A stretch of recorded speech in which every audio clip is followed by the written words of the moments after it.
한국은 요새 길거리에서 칼부림이 빈번하게 나는데 저보고 그런 치안이 불안전한 곳을 가라고요? 그게 자네 임무인데 어떻게 하겠나? 닫아드리게. 하지만 그곳은 전 세계 모두가 기피하는 곳이잖아요. 미디어는 다른 나라에 대한 이미지를 형성하는데 매우 큰 영향을 미칩니다. 오늘 소개해드릴 사연의 주인공도 한국 영화 때문에 한국을 오해했었다는 외국 남성인데요. 바로 악마를 보았다라는 스릴러 영화 때문에 한국을 범죄의 나라로 생각했다는 영국인 경호원 제롬 메이슨 씨입니다. 왜냐하면 영화에서처럼 살인과 범죄가 일상적으로 일어나고 있다고 생각했기 때문인데요. 그래서 한국에서 처음으로 경호 업무를 하게 되었을 때는 가족들과 눈물까지 흘리며 작별 인사를 했다고 합니다. 그런데 한국에 도착해 마주한 한국의 풍경을 보고는 그와 그의 동료들 모두 어리둥절하고야 말았다고 하는데요. 과연 그에게는 무슨 일이 있었던 걸까요? 영국 남성의 사연입니다. 감동의 모든 것 애청자 여러분. 영상 시작 전 좋아요와 불우이웃을 위해 끝까지 시청 부탁드립니다. 안녕하세요. 저는 영국에서 경호원으로 일하고 있는 제롬 메이슨입니다. 이 일을 한 지 어느덧 10년도 더 되었네요. 경호원이라는 직업에 대해 잘 모르시는 분들이 많으신데요. 경호원 또한 경호팀의 일환으로 용병과 비슷한 개념으로 생각하시면 이해하기 편하실 것 같습니다. 저희 경호업체 측으로 의뢰가 들어오면 사전 미팅을 통해 필요 인력과 상황을 파악하고 경호를 위한 인원을 현장에 배치합니다. 클라이언트는 주로 큰 기업체의 CEO나 각국의 고위급 장관들인 경우가 대다수죠. 페이가 세지만 그만큼 위험 부담이 큰 일이기도 합니다. 내전 중인 지역으로 파견되기도 하고 언제 어디서 사건 사고가 터질지 모르는 곳으로 배치가 되다 보니 직업 특성상 긴장의 끈을 놓을 수가 없습니다. 언제든지 즉시 출동할 수 있는 상태여야 하고 매사에 준비되어 있어야 하죠. 예기치 못한 상황이 발생했을 시에 빠르게 판단하고 대처하는 능력 또한 필요로 합니다. 쉽지 않은 일이지만 저는 이 직업을 진심으로 사랑하고 자랑스럽게 생각합니다. 고객의 안전을 위해 위험을 무릅쓰고 경호하는 경호원은 아주 어린 시절부터 저희 오랜 꿈이었거든요. 어릴 적 경호원이라는 영화를 접하게 되면서 자연히 이 직업에 대해 관심을 품게 되었고 시간이 흐름에 따라 점차 진지하게 이 일이 저희 일이라고 생각하게 되었습니다. 그리고 사명감을 갖고 진짜 경호원이 되기 위한 과정들을 거치기 시작했습니다. 저는 경호원이 되기 위해 어릴 적부터 각종 무술과 호신술을 단련했고 24시간 항상 최고의 몸 상태를 유지하기 위해 하루도 운동을 쉰 적이 없습니다.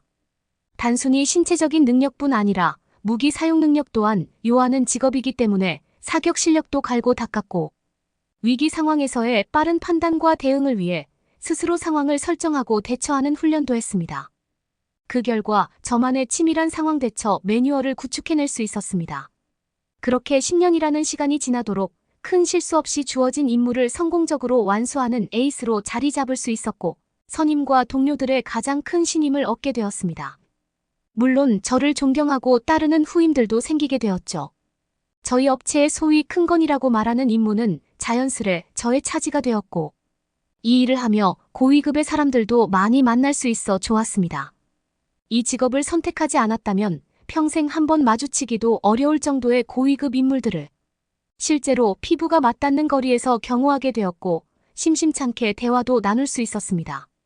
어떻게 보면 그 고위급 인물들의 목숨이 제게 달려있는 상황이었기 때문에 좋은 대우를 받으며 일할 수 있었죠. 무엇보다 사람의 생명을 지키는 저의 업무에 보람을 느끼며 일하고 있었고요. 이 일을 한 지 어느덧 10년이라는 경력이 쌓이니 정말 다양한 에피소드들이 쌓이게 되었습니다. 소말리아 해적들과의 총격 대치 상황도 있었고 이라크 내전 지역에서의 손에 땀을 쥐게 만든 순간들도 있었습니다. 타 용병업체와의 신경전에 관한 에피소드도 있고 경호 업무 중 맞닥뜨린 황당한 상황들도 셀 수 없이 많았습니다. 일반인들이 인생을 살면서 쉽사리 겪기 어려운 일들일 수도 없이 겪는 직업이다 보니 가끔씩 동네 친구들과 술자리를 가질 때면 저는 항상 화제의 중심에 있었습니다. 모두가 저의 이야기에 귀 기울였고 매번 새로운 에피소드에 대해 듣기 원했죠. 어찌 보면 당연한 수순이었습니다. 오늘은 그중 한 에피소드에 대해 말하려 하는데요. 조금은 황당무계한 에피소드입니다. 때는 8년 전이었습니다. 당시 저의 경력은 아직까지 베테랑으로 불릴 법한 수준은 아니었고 어느 정도 연차가 쌓이며 슬슬 저만의 노하우를 쌓아가던 참이었죠. 그날도 저는 긴장의 끈을 놓지 않은 채 임무 발령을 대기하며 헬스장에서 홀로 운동을 하고 있었습니다. 새벽 운동을 즐겨 했던 저는 홀로 벤치프레스를 하고 있었습니다. 아무도 없는 헬스장에서 오롯이 저 자신에 집중하며 땀 흘려 운동하고 있었죠. 그 순간 업무용 핸드폰이 울렸습니다. 빠른 속도로 확인해보니 새로운 의뢰 연락이었고 의뢰가 들어온 국가는 대한민국이라는 곳이었습니다. 당시 대한민국이라는 나라에 대한 저희 인식은 이러했습니다. 이 시대 유일한 분단 국가 휴전 중이지만 언제든지 전쟁이 터질 수 있는 나라 그리고 영화 악마를 보았다. 속 등장하는 연쇄살인마와 사이코패스가 도글도글한 나라 무서웠습니다. 불안한 기운이 엄습했죠. 아직 경력이 많이 쌓이지도 않았던 저였고 난생 처음 방문하는 미지의 땅이었기에 긴장될 수밖에 없었습니다. 제가 한국이라는 나라에 대해 접한 유일한 미디어가 악마를 보았다. 라는 한 편의 영화인데 영화 속 등장하는 인물들은 하나같이 잔인하고 비열한 살인마들 뿐이었거든요. 많고 많은 나라들 중 왜 하필 한국일까? 하는 원망스러운 마음이 들었습니다. 크게 심호흡을 한 번 하고 회사로 향했습니다. 임무 수행을 확정받고 가족과 인사할 수 있는 시간이 주어졌죠. 함께 발령받은 동료들의 눈빛 또한 떨리는 기색이었습니다. 공기는 무거웠고 저와 동료들은 가족과의 인사를 위해 각자의 집으로 돌아갔습니다. 집에 돌아와 말없이 아내와 아들을 껴안았습니다. 아내는 저의 눈빛만 봐도 제가 어딘가 먼 곳으로, 그것도 아주 위험한 지역으로 떠나야 한다는 사실을 직감한 듯 했습니다. 불안한 눈빛으로 저를 쳐다보는 아내와 아들에게 마치 아무 일도 아닌 것처럼 최대한 태연해 보이는 듯한 태도로 둘을 안심시켰습니다. 하지만 저 또한 가슴 떨리기는 마찬가지였고 제 아내 또한 제 눈동자를 쳐다보는 것만으로도 저의 속을 훤히 꿰뚫어보는 여자였죠. 숨길 수 없었습니다. 그날 밤 마음이 복잡하여 침대 위에 누워 하염없이 천장만 바라보고 있는데 옆에 누워있던 아내가 제 쪽으로 돌아 누우며 제게 말했습니다. 저를 위해 항상 기도하겠다고 하더군요. 그 한마디 말에 수많은 복합적인 감정이 모두 내포되어 있었습니다. 아내도 분명 저만큼이나 걱정이 많았겠죠. 어쩌면 저보다도 훨씬 더요. 다음 날 아침이 밝았고 저는 임무 수행에 필요한 물품을 모두 챙겨 집을 나섰습니다. 작전 기간은 대략 일주일. 클라이언트의 안전과 아군의 생존을 위한 위험한 싸움이 곧 시작될 참이었습니다. 비장한 마음가짐으로 집을 나서 회사로 향했습니다. 집을 나설 때 아내와 아들과 진한 포옹을 하며 눈빛으로 대화했습니다. 반드시 살아서 돌아오겠다는 결연한 의지를 저의 눈빛으로 뿜어냈죠. 아내와 아들도 아무 말 없이 간절한 눈빛으로 저를 응원해 주었습니다. 도착하여 최종 임무 수행 명령을 받고 곧장 출국장으로 향했습니다. 동료 인원 2명과 함께 한국으로 향하는 비행기에 올랐습니다. 그 누구도 한국이라는 나라에 방문했던 경험이 없었습니다. 말 그대로 미지의 땅 어떤 위험이 도사릴지 모르는 곳이었죠. 우리는 서로를 격려했습니다. 그리고 모두가 다치지 않고 무사히 돌아오기를 함께 기도했죠. 비장한 마음을 품고 도착한 한국공항에 내렸는데 상상과는 영딴판이 널찍하고 깨끗한 공항에 우리가 잘 도착한 것이 맞는지 의아했습니다. 다행히 우리는 한국에 도착한 것이 맞았고 밴을 타고 클라이언트를 만나러 클라이언트의 회사로 향했습니다. 서울에 위치한 회사였는데 건물이 엄청 크고 높았습니다. 도시의 분위기는 생각보다 평화로웠고 길거리에 지나다니는 사람들 또한 친절한 듯 보였습니다. 이게 정령 휴전 중인 국가가 맞나 싶을 정도로 평화로운 분위기였죠. 클라이언트와 만나 짧게 담화를 마치고 일주일간의 경우 업무가 시작되었습니다. 이 나라의 고위급 관리직들을 많이 만날 수 있었고 긴장의 끈을 놓지 않을 채 경우를 했으나 정작 클라이언트들은 그리 크게 긴장하지 않은 듯 했습니다. 오히려 우리 경호원들이 머쓱할 정도였죠. 첫날 경우 업무를 마치고 한 호텔로 들어왔습니다. 저와 저희 팀은 살짝 벙진 상태였고 서로의 시선이 맞닿은 순간 그만 웃음이 터져버리고 말았죠. 우린 비로소 긴장의 끈을 조금 놓을 수 있었습니다. 일주일간의 경우 기간 이렇다 할 큰 사건이나 위협도 없었고 경호 시간을 마치고 퇴근한 뒤에는 서울 도심에서의 자유시간이 주어졌습니다. 영화 악마를 보았다. 에서 보았던 한국의 모습과는 영 딴판이었습니다. 시민들은 너무나도 친절했고 우람한 체구의 영국인 남성 3명이 거리를 돌아다니자 웃으며 다가와 함께 사진 촬영을 요청하는 시민들도 있었죠. 밤에 호텔에 도착하여 영국에 있는 아내에게 전화를 걸었습니다. 이곳은 생각보다 너무나도 평화롭고 안전하다, 여행 오고 싶을 만큼 매력적인 곳이다라고 말했죠. 아내는 다행이라며 그래도 다치지 않도록 조심하라 했고, 저와 저희 팀원들은 업무 시간 동안에는 업무를 충실히 이행하면서도 퇴근 시간 이후에는 한국에서의 새로운 문화를 함께 즐겼습니다. 세계적인 강국이라고 자부하는 영국에서도 밤길을 홀로 걷는 것은 위험을 각오하는 일이었는데, 한국에서는 밤에 길거리에 돌아다니는 사람들이 너무 많았습니다. 마약이나 총기로 인한 위험이 없다 보니 거리가 평화로워 보였고 사람들은 밤늦게까지 먹고 마시며 길거리에서 하호호 웃고 떠들었죠. 나중에 알고 보니 한국이 전 세계 치안 1등 국가더군요. 정말 의외의 사실이었습니다. 길거리에서 파는 음식들은 너무나도 맛있었고 식당 사장님들 또한 멀리 외국에서부터 온 우리를 마치 어머니와도 같은 친절함과 배려로 대해주셨습니다. 우리 경호팀은 사람들의 관심의 대상이었고 우람한 체구 탓에 어디를 가나 사람들의 이목을 집중시켰습니다. 사람들은 자꾸 함께 사진을 찍자고 권했고 우린 마치 연예인이라도 된 것 같았죠. 제 휴대폰 사진첩은 어느덧 한국 식당에서의 음식 사진들로 가득했고 경호 업무를 하면서 난생 처음으로 업무 기간이 더 길었으면 좋겠다라는 생각을 하게 되었습니다. 특히 한국에서 먹은 치킨은 정말 은퇴하면 이 나라에 와서 살고 싶을 만큼 저와 저희 팀원 모두의 발목을 사로잡는 맛이었습니다. 치킨은 정말 저희 소울푸드라고 할 수 있는 음식인데요. 영국에서 먹던 프라이드 치킨과는 차원이 달랐습니다. 치킨의 종류가 너무나도 다양했고 다양한 방법으로 조리되고 양념된 치킨들은 마치 하나의 요리처럼 느껴졌습니다. 은퇴하고서 영국의 한국식 치킨집을 차리면 대박 나겠다는 생각이 들 정도였으니까요. 꿈만 같은 일주일이 흐르고 영국으로 돌아갈 시간이 되자 우리는 아쉬운 기색을 감출 수 없었습니다. 물론 업무도 열심히 했지만 꿈같이 아름다운 시간이었고 평화롭고 깨끗하고 쾌적한 환경이었습니다. 퇴근 이후 즐기던 한국 문화가 계속해서 떠오를 것만 같았고 다음 임무도 한국에서의 임무였으면 좋겠다는 생각을 했습니다.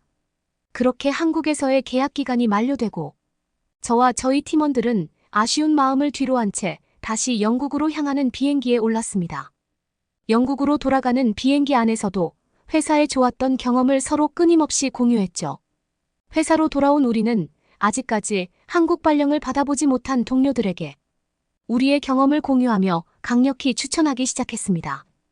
우리의 말을 들은 다른 동료들은 모두 우리를 부러워했죠. 한국에서의 일을 부러워한 것은 회사 동료들뿐만이 아니었습니다. 집에 돌아와 일주일 만에 만난 아내와 아들과 진한 포옹을 나누고 한국에서의 즐거웠던 경험을 밤이 새도록 공유했습니다. 아들은 저희 휴대폰 사진첩에 있는 한국 음식 사진들을 한 장 한 장 유심히 살피며 아빠 이건 뭐야? 이건 무슨 음식이야? 하고 물었고 아내도 저희 말에 웃음을 터뜨리면 나중에 다 같이 가족여행이라도 한번 다녀오자고 이야기했죠. 한국으로 떠나기 전 긴장했던 제 모습이 비장한 눈빛으로 집을 나섰던 저의 모습이 떠올라 도저히 웃음을 멈출 수 없었습니다. 그때만 하더라도 정말 위험한 국가인 줄 알았고 나름 목숨을 걸고 떠나는 길이었습니다. 그렇지만 현실로 마주한 한국은 아름답고 평화로운 곳이었고 매력적인 국가였습니다. 언제든지 다시 방문하고 싶을 만큼요 10년이 넘도록 경호원으로 일한 저는 이제 곧 은퇴를 앞두고 있는데요. 제가 은퇴하고 나면 아내와 아들과 함께 꼭 한번 한국에 가족여행을 다녀올 계획입니다. 아들이 제 사진첩에서 한국 음식 사진들을 본 뒤로 자꾸 본인도 먹고 싶다고 제게 조르거든요. 제가 경험했던 문화를 가족과도 함께 공유하고픈 마음입니다. 여러분은 이번 사연을 통해 어떤 것을 느끼셨나요? 한국에 오기 전 보았던 영화 때문에 선입견을 갖고 한국을 방문했던 영국 경호원의 경험담이었습니다. 저 같아도 다른 나라에 대해 잘 모르는 상태에서 그런 무서운 영화를 보았다면 당연히 선입견이 생겼을 것 같은데요. 특히 전쟁에 참여하는 용병 생활도 했던 터라 현재 휴전 중이라는 한국의 모습이 이렇듯 발전했을 거라고는 생각하지 못했을 겁니다. 그러나 한국에서 경호 임무를 수행했던 그는 한국이 평화롭고 깨끗하며 쾌적하다는 사실을 알게 되었는데요. 한국의 문화와 음식을 즐기기도 했고 한국이 세계 최고의 안보국가라는 사실에 감탄하기도 했습니다. 우리는 이 사연을 통해 선입견이 있더라도 몸소 경험하는 것이 얼마나 중요한지를 깨달을 수 있는데요. 그래야만 오해를 하지 않고 다른 나라에 대한 보다 정확하고 현실적인 이해를 갖게 될 수 있겠네요. 구독과 좋아요 부탁드리며 사연자분께 전해드릴 댓글도 남겨주시면 전달해드리겠습니다. 그러면 더욱 감동적인 다음 사연으로 넘어가겠습니다. 대한민국 서울 한 어느 종합병원 응급실에서 어느 한 소녀가 누워있고 항생제가 떨어지고 모니터에서 경고음이 울리는 동안 생사의 갈림길에 서 있는 순간이었습니다. 이러니까 한국에 오는 게 아니었어. 완전 속았어. 이 여성은 외국에서 유명한 의사라고 하는데요. 어떤 이유 때문에 한국에서 딸을 치료하려고 왔다고 합니다. 오늘의 사연은 끌레도나 씨의 사연입니다. 안녕하세요. 저는 미국 사람인 끌레도나라고 합니다. 저는 지금 저에게 가장 중요하고 힘들었던 순간을 이야기하려고 해요. 꼭 끝까지 봐주셨으면 좋겠습니다. 어머니의 사랑에는 한계가 없다고들 하죠. 심장 전문의이자 과학자인 저는 그런 감상적인 미사여구를 비웃곤 했습니다. 물론 10살 딸 에이미가 아프기 전까지는 그랬죠. 딸은 정말 많이 아팠어요. 병은 피로감, 식욕부진 이유 없는 멍 등 사소한 증상부터 시작되었죠. 의사로서 제 마음은 곧바로 상상할 수 없는 일로 넘어갔어요. 그래도 저는 좀 더 합리적인 설명에 집착했어요. 비타민 결핍, 완고한 바이러스 그 이상도 이하도 아닐 거라고 말이죠. 그러던 어느 날 밤 에이미가 고통스럽게 울부짖으며 깨어났어요. 저는 에이미를 응급실로 급히 데려가 즉각적인 혈액 검사를 요구했죠. 소아암 전문의가 침울한 얼굴로 나타났을 때 저는 제 의학적 전문 지식이 무너지는 것을 느꼈습니다. 따님이 신경모세포종에 걸렸습니다. 마치 감기에 걸렸다는 소식을 전하듯 의사는 담담하게 말했어요. 하늘이 무너지는 것 같았어요. 신경모세포종은 가장 치명적인 소아암 중 하나이기 때문이죠. 에이미가 스캔을 위해 휠체어에 실려갔을 때 저는 남편의 품에 쓰러졌습니다. 이건 있을 수 없는 일이었어요. 하룻밤 사이에 저의 삶은 뒤집혔습니다. 에이미는 화학요법, 방사선 치료, 실험용 약물 등 혹독한 치료를 시작했어요. 병원 입원, 수술 등이 진행되면서 몇 달이 정신없이 지나갔어요. 하지만 암의 무자비한 행진을 막을 수 있는 것은 아무것도 없었죠. 저는 날마다 기도하는 것밖에는 할 수 있는 것이 없었어요. 어느 날 밤 에이미의 바이탈 사인을 모니터링하며 가쁜 숨소리를 지켜보던 저는 잔인한 불공평함에 충격을 받았어요. 어떻게 제 완벽한 아이가 그렇게 무작위로 이렇게 아픈 병에 걸린 걸까요? 현대의학과 그 기적적인 치료법에 대한 저의 믿음은 산산조각이 나버렸어요. 그때부터 저는 기존의 치료법 너머를 찾기 시작했어요. 수많은 구글 검색과 학술지, 논문을 뒤지던 중 한국에서 사용하는 실험적인 면역 치료법을 우연히 발견했습니다.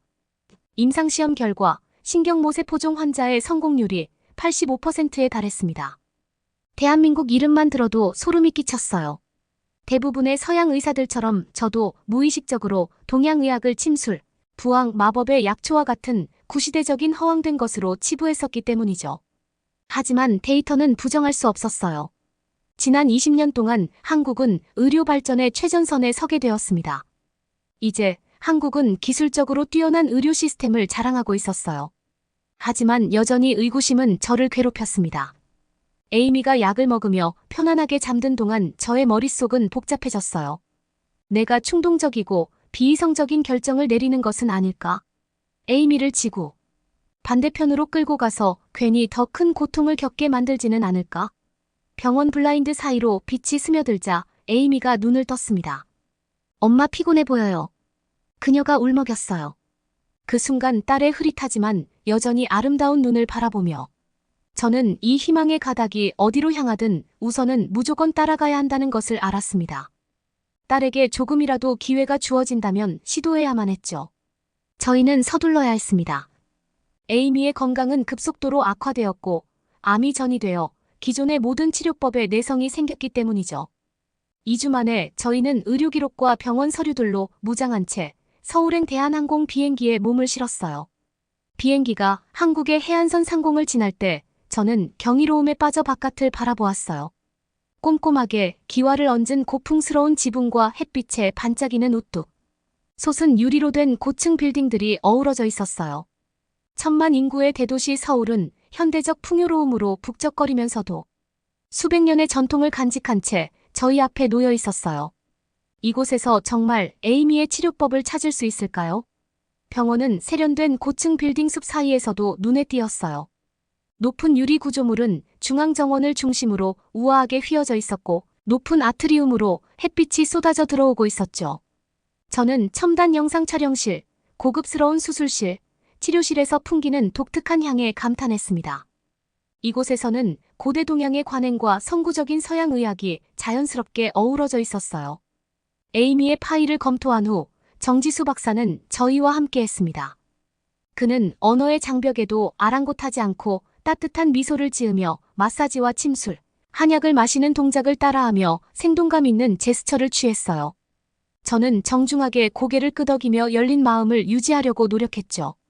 그 후 몇 주 동안 에이미는 뜸, 부항, 지압, 인삼 및 버섯 추출물과 같은 한국 전통 치료와 함께 면역요법 주입을 받았어요. 과학적 근거가 거의 없는 민간요법처럼 보이는 것들이 많았지만 정지수 박사가 현대와 전통을 혼합한 치료법은 분명 장점이 있을 거라고 한 말을 믿어야 했죠. 그리고 놀랍게도 에이미는 더 활기차고 희망적인 모습을 보였어요. 치료 중간중간 저는 눈부신 서울을 둘러보았어요. 도시는 반짝이는 타워와 네온 사인으로 흥얼거리면서도 작은 찻집부터 웅장한 궁궐까지 고풍스러운 기운을 풍기고 있었어요. 이 혼합은 처음에는 혼란스러웠지만 곧 매혹적이게 느껴졌습니다. 저희는 북촌 한옥마을에서 전통 기와집들을 지나 구불구불한 길을 걸었어요. 동네 할머니들이 에이미의 창백한 뺨을 장난스럽게 꼬집으며 따뜻한 미소를 지어주었어요. 인사동의 구불구불한 골목에는 전통 찻집과 민소품 가게, 오징어 먹물, 호떡을 파는 포장마차들이 가득한 모습을 볼 수 있었어요. 청명한 가을날 저희는 북쪽으로 160마일에 달하는 북한과의 경계선인 비무장지대로 향했어요. 분단 이후의 시간 속에 갇힌 철조망 너머를 바라보며 분단 국가의 아픔이 고스란히 느낄 수 있었어요. 에이미는 한동안 조용히 손을 꼭 붙잡았습니다. 서울로 돌아와서 저희는 한국의 놀라운 변화를 알게 되었어요. 전쟁으로 폐허가 된 대한민국은 빠르게 부유한 현대국가이자 의료 선진국으로 발전했다는 것이었죠. 한국 사람들의 회복력과 비전은 정말 놀라웠어요. 병원에서 에이미는 다시 일어서게 되었어요. 검사 결과 암표지자 수치가 떨어지고 종양도 나날이 줄어들고 있었어요. 정지수 박사는 놀라지 않았어요. 그는 이를 통합에너지 치유라고 불렀죠. 저는 여전히 전체론적 치료법에 대해 의구심을 품고 있었지만 에이미가 오랜 고통 끝에 되살아나는 모습을 보면서 제 회의로는 서서히 녹아내렸어요. 선선한 가을이 매서운 한국의 겨울로 바뀌면서 에이미의 회복은 정체되는 듯했어요. 수치는 낮아지고 체력은 좋아졌지만 일부 종양은 계속 남아있었죠. 저는 정지수 박사의 온화한 태도에는 흔들림이 없었지만 스캔을 하나하나 들여다보면서 그의 걱정이 커지는 것을 느낄 수 있었어요. 불확실성은 저를 거의 미치게 만들었어요. 이곳에 온 것이 옳은 선택이었는지에 대한 의구심이 밀려왔죠. 하지만 절망에 빠지기 직전에 저는 항상 희망을 가지라는 정지수 박사의 말을 떠올렸습니다. 희망이 저희를 여기까지 이끌었습니다. 저는 그 희망을 계속 키워야만 했어요.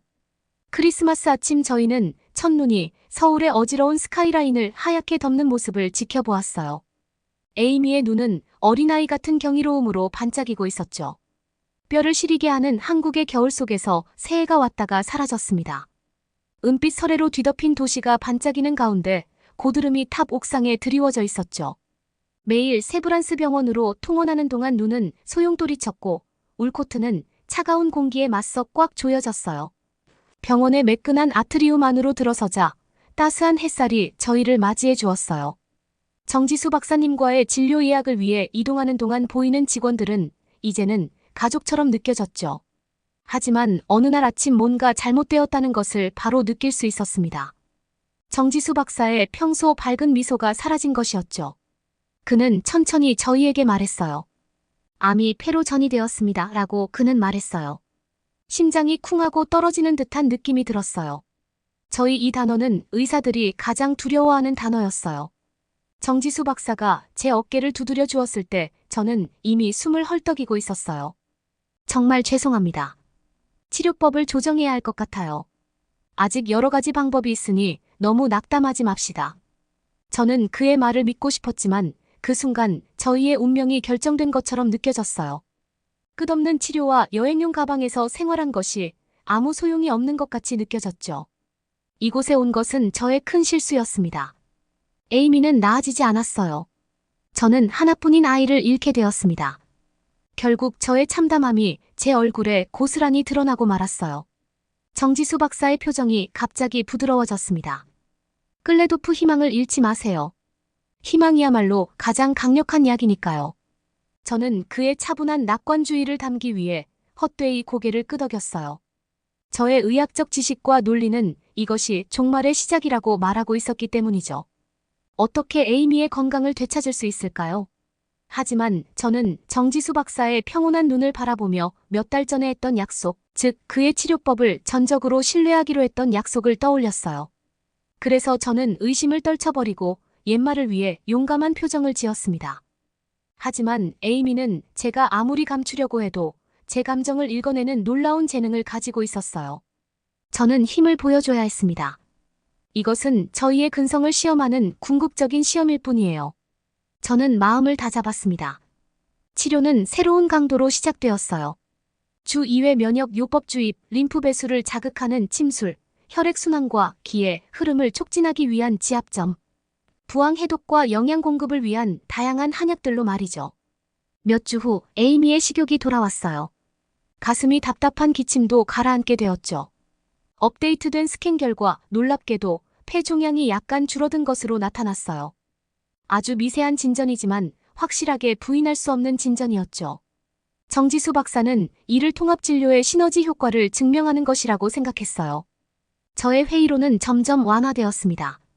에이미가 안정을 되찾자 정지수 박사는 신선한 공기와 기쁨을 처방해 주었어요. 웃음이야말로 최고의 명약이란다라고 그는 윙크하며 이야기해 주었죠. 저희는 기꺼이 그의 말을 따르며 오후 내내 서울의 명소를 둘러보았어요. 저희는 번화한 동대문 시장을 돌아다니며 반짝이는 상점들을 따라 향기로운 길거리 음식을 맛보았어요. 에이미는 상인들이 알싸한 약초, 손으로 그린 족자, 반짝이는 동물, 인형, 열쇠고리 등을 가방에 가득 담아주는 것을 보며 활짝 웃고 있었죠. 그 다음 저희는 소량기 가득한 북악산 등산로를 걷기도 했습니다. 그리고 어느 화창한 토요일 저희는 고속 KTX 열차를 타고 항구 도시 부산으로 향했어요. 밤새 잡은 고기를 내보내는 어부들 옆으로 배가 바쁘게 마을 가로질러 달리는 풍경이 저희 앞에 펼쳐졌습니다. 해운대 해수욕장에서는 에이미의 웃음소리가 부서지는 푸른 파도와 지저귀는 바닷새 소리와 어우러졌어요. 개를 잡고 맨발로 뛰어가는 에이미의 눈에 반짝임이 돌아오고 암의 그림자가 잠시 걷히는 것을 저는 지켜보았습니다. 3월 초가 되자 서울 전역의 벚꽃이 만개하여 도시를 은은한 분홍빛으로 물들였어요. 저희는 종종 여의도 한강공원에서 나뭇잎 사이로 햇살을 받으며 피크닉을 즐겼어요. 에이미는 꽃 왕관을 짜고 종이접기 배를 만들어 호수에 띄우곤 했죠. 그녀의 창의력이 날마다 꽃을 피우는 것을 보는 것은 저에게는 가장 아름다운 선물이었어요. 봄은 새로운 희망을 예고했습니다. 저희는 창덕궁 정원을 거닐며 고풍스러운 고목과 고요한 연꽃 연못을 지나갔어요. 종묘의 구불구불한 길은 예복을 입은 스님들이 지나갈 때마다 향기로 가득했죠. 시대를 초월한 평온함과 자연에 대한 경외심이 뼛속 깊이 스며들어 어디를 가든 이 여정을 이어갈 수 있는 힘이 되어주었습니다. 그러던 5월의 어느 날 저녁 정지수 박사의 집에서 아내 박세희 씨는 정성스럽게 한식 잔치를 준비해 주었어요. 아이들이 젓가락질과 말장난을 하며 웃음을 터뜨리는 동안 정지수 박사와 저는 저희가 함께하고 있다는 것을 이해하는 가슴 뭉클한 표정을 나누었습니다. 그 순간 저는 에이미를 친자식처럼 보살피는 그의 하얀 가운 뒤에서 열정적인 그의 인간적인 면모를 볼 수 있었습니다. 김이 모락모락 나는 김치찌개를 먹으며 정지수 박사는 공동체 사람의 손길, 영양가 있는 음식, 정신적 격려를 통해 사랑하는 사람들을 치유 과정에 참여시키는 순환의학이라는 자신의 개인적인 개념을 설명했어요. 물론 이러한 방식은 제 의학적 훈련과는 거리가 멀었지만 에이미에게서 그 효과를 보고 나서부터 저는 경외감을 느끼게 되었어요. 나중에 긴 포옹을 나누며 헤어질 때 정지수 박사는 작은 병 하나를 제 손바닥에 슬쩍 넣어주었습니다. 인삼 추출물입니다. 그가 속삭였어요. 건강은 계속해서 챙겨야 해요. 그의 미소가 지친 제 기운을 북돋아 주었어요. 벚꽃이 초여름으로 접어들면서 에이미의 건강은 정체기에 접어들었어요. 그녀의 폐 종양은 같은 상태를 유지했습니다. 저희는 수액 주입량을 늘리고 한약을 3배로 늘렸어요. 저는 시선을 바꿔 에이미를 치료해야 할 깨진 그릇이 아니라 가꾸어야 할 정원으로 보는 법을 배웠죠. 7월의 무더운 어느 날 아침 에이미는 숨을 쉬기 힘들어하며 깨어났어요. 저희는 응급실로 달려갔어요. 저희는 약해진 폐에 폐렴이 만연해 있는 것을 발견했습니다. 일주일 동안 에이미는 항생제가 떨어지고 모니터에서 경고음이 울리는 동안 생사의 갈림길에 서 있었어요. 에이미의 작은 손이 힘없이 제 곁에 조용히 나타났을 때 정지수 박사가 제 곁에 있었습니다. 어떤 말도 필요 없이 그의 기도하는 표정이 모든 것을 말해주고 있었죠. 가장 어두운 순간 저는 옛말을 잃고 패배한 채 홀로 집으로 돌아가는 장면을 떠올리지 않으려고 애썼어요. 대신 저는 눈을 감고 이 시련이 지나간 후 서울의 반짝이는 황금빛 일출을 바라보며 함께 목욕하는 모습을 상상을 하려고 노력했죠. 두려움을 떨쳐버리고 희망을 충분히 불러낸다면 저희는 그곳에 도착할 수 있을 거라고 말이죠. 저는 이 상상을 소리내어 3번 반복한 뒤 중환자실의 어둑한 정적 속에서 회복력이 강한 딸을 지켜보며 잠들었습니다. 기적처럼 어느 날 아침 에이미가 깨어나 주스를 달라고 했어요. 새로운 활력이 넘치는 그녀의 목소리를 듣는 것은 가장 달콤한 음악이었습니다. 정지수 박사는 무릎을 꿇고 기뻐하며 감사 기도를 드렸어요. 저 역시 에이미의 투사 정신과 그녀를 되살려준 한국의 오래된 치유의 선물, 그리고 저의 희망에 대해 다시 한번 감사의 기도를 드렸습니다. 여름의 습한 안개가 어느새 서울을 뒤덮었습니다. 에이미와 저는 에이미의 최신 검사 결과를 기다리며 냉방이 잘 되는 진료실에서 정지수 박사를 기다리고 있었어요. 이윽고 정지수 박사가 평소와 달리 침울한 표정으로 나타났어요. 저는 심장이 멎을 것 같았습니다. 암이 다시 퍼진 걸까? 종양은 작아졌지만 여전히 존재는 하고 있어요. 그는 부드럽게 말을 시작했어요. 그리고 혈구 수치가 더 낮아졌습니다. 그는 제 손을 잡고 말했어요. 정말 미안해요. 클레도프 이제는 더 이상 방법이 없어요. 그의 말은 칼로 제 심장을 찌르는 것과 같았어요. 전 세계를 날아다니고 수많은 치료를 받고 진전이 있어 보이는 순간도 있었지만 저희는 그저 피할 수 없는 것을 잠시 막기만 했을 뿐이었을까요? 저는 도저히 받아들일 수 없었어요. 저희가 할 수 있는 일이 더 있어야만 했어요. 제 아이가 죽어가는 것을 그냥 보고만 있을 수는 없었습니다. 정지수 박사님, 전 포기할 수 없어요. 제가 간청했습니다. 당신은 기적을 일으켰잖아요. 제발 저희가 시도하지 않은 새로운 치료법이 있을 거예요. 제 간절한 목소리에 제 자신도 놀랐습니다. 정지수 박사는 제 폭발에 당황하지 않고 침착하게 미소를 지었습니다. 좋아요. 치료를 다시 바꿔서 진행해보죠. 그는 계속해서 에이미의 면역 요법을 수정하고 한약과 에너지 치유 세션을 더 추가하는 것에 대해 설명했어요. 저는 그의 설명에 위로를 받으며 억눌린 눈물을 흘리며 고개를 끄덕였습니다. 하지만 며칠 동안 에이미와 함께 앉아있는 동안 두려움이 계속 몰려왔어요. 치료 후에 에이미는 창백하고 지쳐 있었어요. 만약 정지수 박사의 계획이 실패하면 어떻게 될까요? 그의 기적이 이제 얼마 남지 않은 시간을 그저 빌린 것에 불과한 것이라면요. 어느 날 밤 에이미의 머리맡에 앉아서 저는 문득 정지수 박사가 몇 달 전에 했던 비밀스러운 조언을 떠올렸습니다. 어둠이 다가오면 가만히 견디세요. 그래야만 빛을 볼 수 있습니다. 그때 저는 제가 길을 잃었다는 것을 깨달았습니다. 에이미에게는 지금 믿음과 기쁨이 필요한 것이지 치료 계획에 열중하는 광적인 엄마가 필요한 것이 아니었어요. 저는 에이미의 여린 손을 꼭 쥐며 정지수 박사의 치료법을 끝까지 믿겠다고 다짐했습니다. 적어도 저는 딸에게 믿음직한 희망적인 엄마가 되어주어야만 했어요. 다음 날 아침 저는 회진 전에 병원의 고요한 연못가에서 혼자 명상하는 정지수 박사를 발견했어요. 저는 말없이 이슬이 맺힌 돌계단 위에 그 옆에 앉았습니다. 눈을 감고 그의 느리고 리드미컬한 명상을 따라하려고 노력했죠. 몇 분 후 정지수 박사가 말했습니다. 저희의 고통은 저희의 이해를 둘러싸고 있는 껍질이 깨지는 것입니다. 어둠의 시간 속에서 저희는 힘을 모아 다시 태어날 날을 기다려야 해요. 저는 긴 한숨을 내쉬며 몇 달간의 긴장이 녹아내리는 것을 느꼈어요. 이제 제 역할은 에이미의 빛이 어두워지는 것에 초조해야 하는 것이 아니라 그 안에서도 빛을 발할 수 있도록 돕는 것이라는 것을 알게 되었어요. 그 후 몇 주 동안 저희는 매 순간의 소박한 기쁨을 소중히 여기며 놀고 산책하고 웃으며 보냈어요. 청계천에서 반짝이는 배를 타고 청계천을 건너고 등불이 켜진 인사동 골목을 거닐고 케이팝 비트에 맞춰 몸을 돌리는 스트리트 댄서들을 구경하기도 했죠.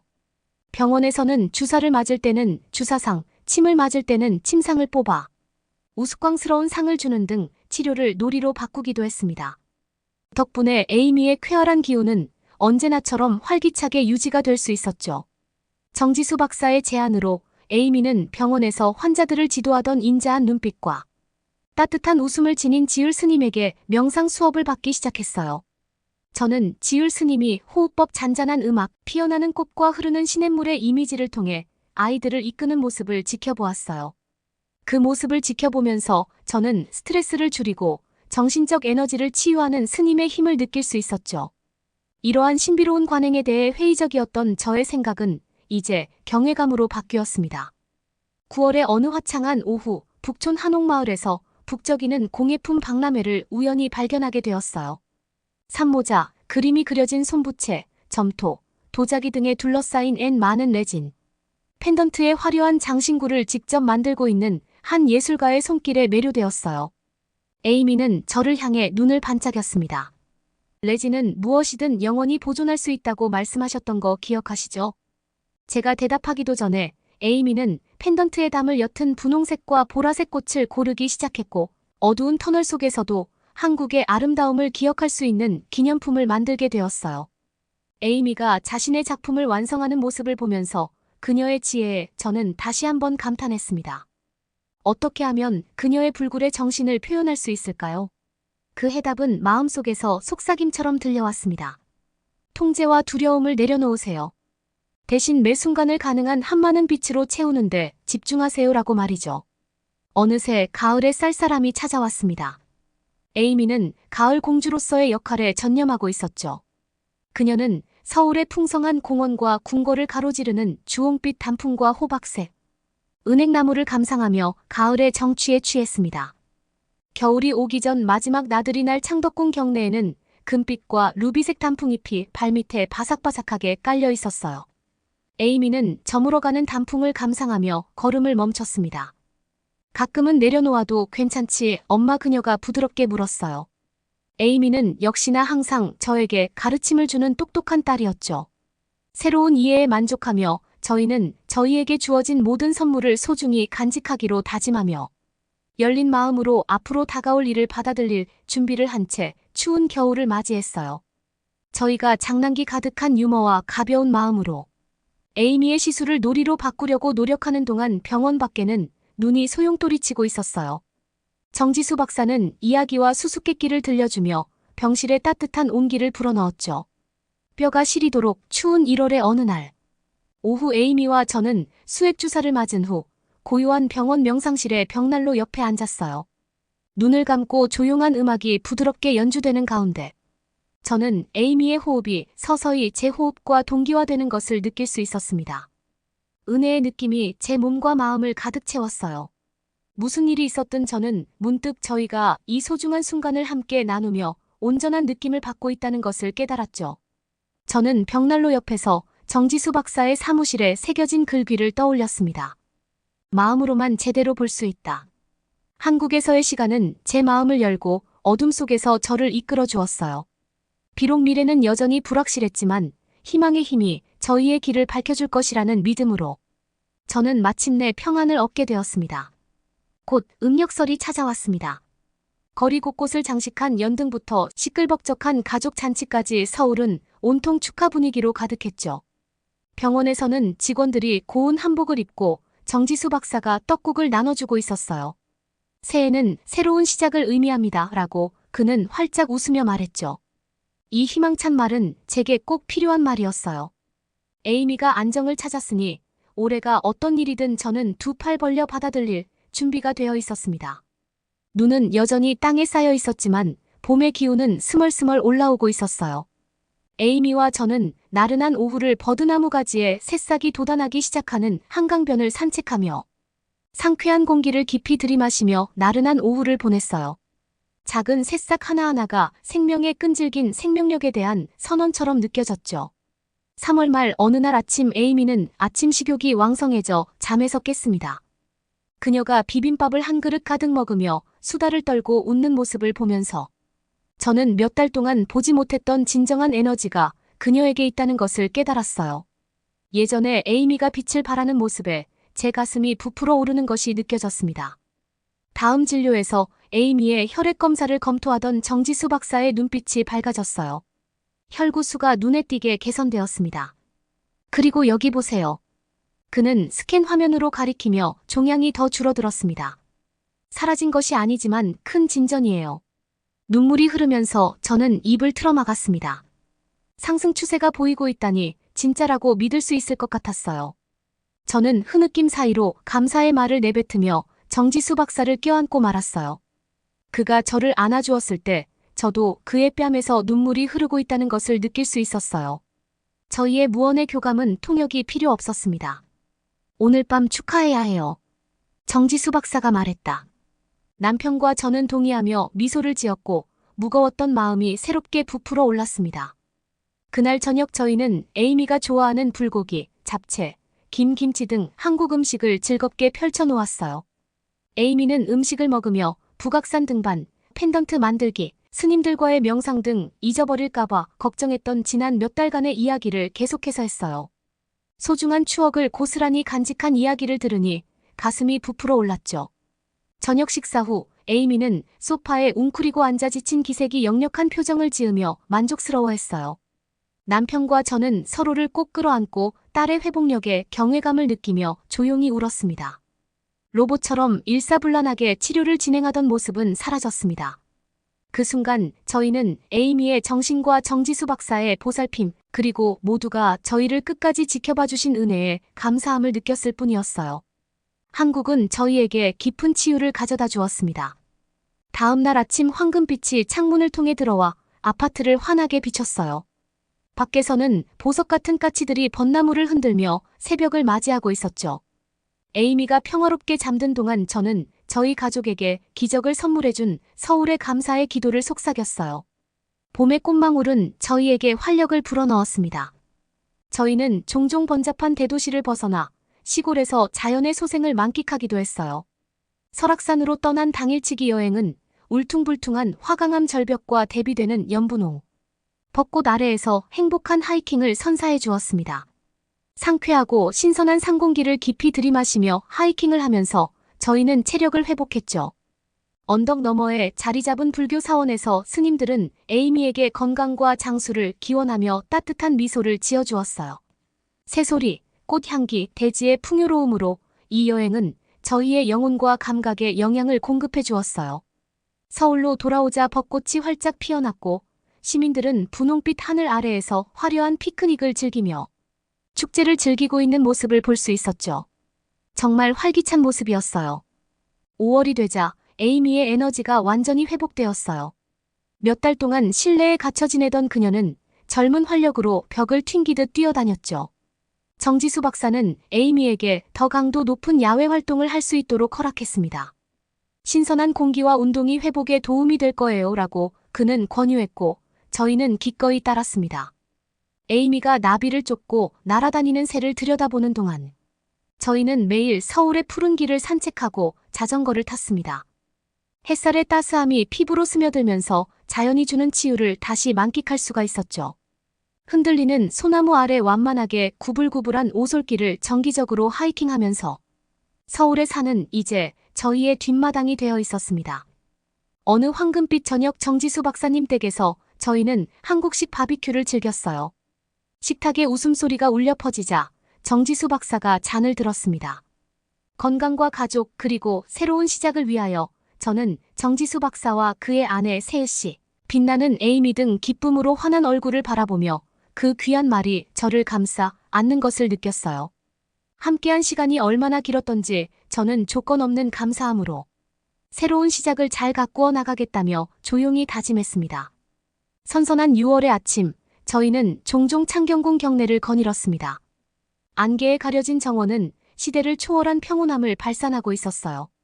고요한 연못에는 보석 같은 비단잉어가 가득했고 백로들이 우아하게 날아다녔죠. 에이미가 연꽃의 꿀 같은 향기를 들이마시며 머물기를 좋아했던 전통적인 곡선형 지붕에는 오래된 은행나무가 둘러싸고 있었습니다. 마치 시간을 거슬러 올라간 것 같아요. 에이미가 신기해하며 말했어요. 저도 수세기 동안 변하지 않은 듯한 이곳에 매료되어 미소를 지었습니다. 한여름날 서울 시민들이 해변으로 몰려들 때 저희는 다른 의식을 선택했습니다. 북한산 국립공원의 한적한 사찰에서 흑빛 회색 승복을 입은 스님들이 우리를 맞이해 주었어요.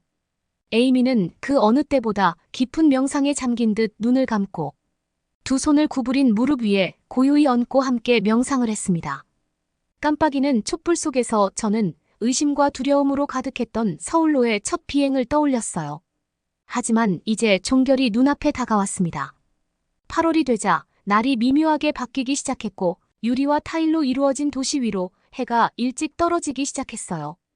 가을의 향수를 불러일으키는 색조는 저희 여행의 시작을 알리는 메아리가 되었죠. 어느 화창한 토요일 아침 에이미와 저는 검진을 받기 전 병원 밖에 잠시 머물렀습니다. 입구 옆 작은 정원에는 꽃망울을 터뜨린 거대한 민들레가 눈에 띄는 조형물이 서 있었어요. 에이미는 즐겁게 날아다니는 민들레의 씨앗에 너클 잃은 채 고개를 들어 올려다보았어요. 정말 아름다워요. 그녀가 속삭였습니다. 씨앗이 너무 자유로워 보여요. 저는 옛말을 내려다보며 미소를 지었어요. 그래, 자유롭게 날아올라 모험을 떠나고 있네. 에이미는 생각에 잠긴 듯 고개를 끄덕였습니다. 우리처럼요. 에이미가 말했어요.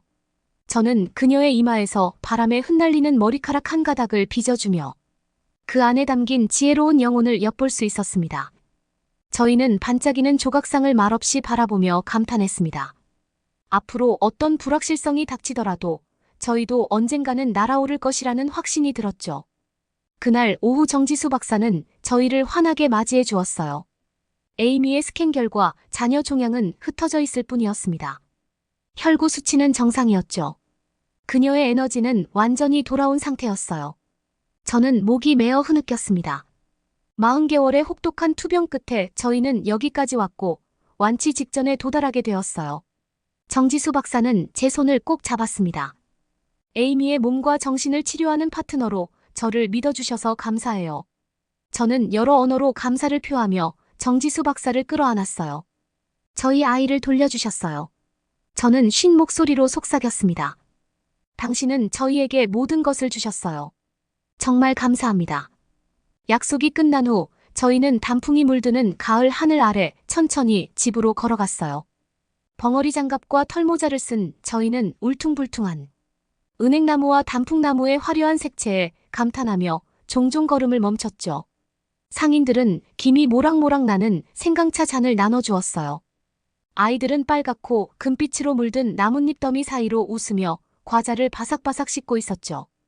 그 정겨운 아름다움이 씁쓸함으로 저를 더욱 압도했어요. 저희 모두는 말하지 않아도 곧 고향으로 돌아갈 것이라는 것을 느꼈던 것 같아요. 10월 하순이 되자 서울의 숲은 거의 맨몸으로 서 있었어요. 정지수 박사가 치료 횟수를 줄이는 동안에도 에이미의 기력은 꾸준히 유지되었어요.